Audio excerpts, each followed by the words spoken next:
Kadang ke kot Khubor kadang ke Shillong times ke baong berbeli kim melam daki guide. Kadang ki beri ki bertemu penjap beri ki kat nu tau guide bau le ki buat lang ki. Ti nak kata kata ke jing singan jong ki nong le nang wan kam dei tang ke jikit kli jong ka sorkar. Kadang ru ke jong ki visitors. Ki guide ki don hakeleng.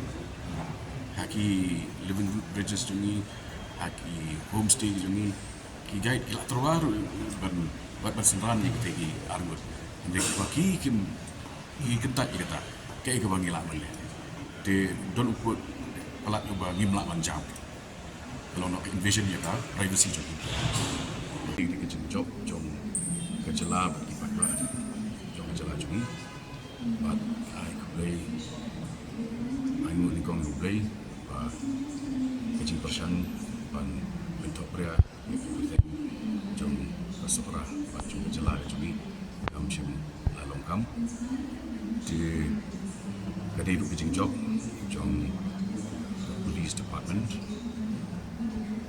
bila sikit kenal ya interview ke ba kadang Lajong menchisni apa orang bangidon ya police department ke ba klan ke ba larkam ke Jingim kam DGP, State, but SP, Jog Police khasinews, ini officer Pyrthei, Shillong, Lyngdoh.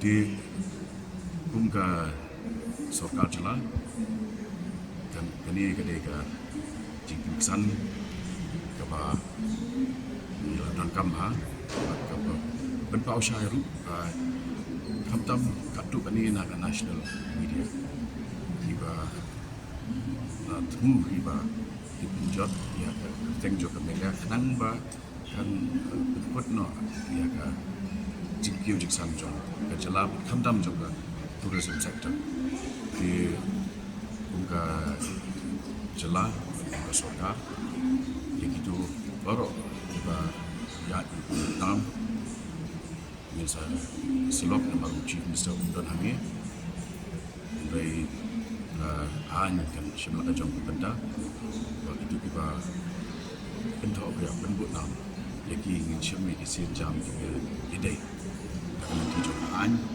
dan pencitam buat saja lagi have been proven right. All the investigation has finally helped to unearth the truth, and we have always maintained that the people of Meghalaya are friendly, hospitable, and peace-loving, and that has been proven.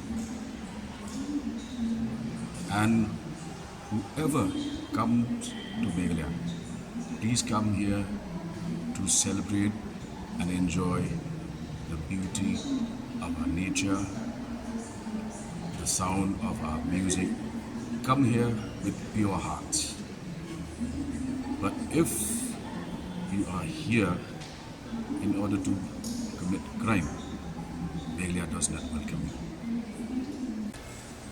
The state government will leave no stone unturned to take all measures against these people who have been abusing our hospitality, who have been abusing the state and its leaders, and we will ensure that we take all legal steps against them, and we will set the reports straight. But where this family is concerned, I can only say that you should have stayed back in Indo.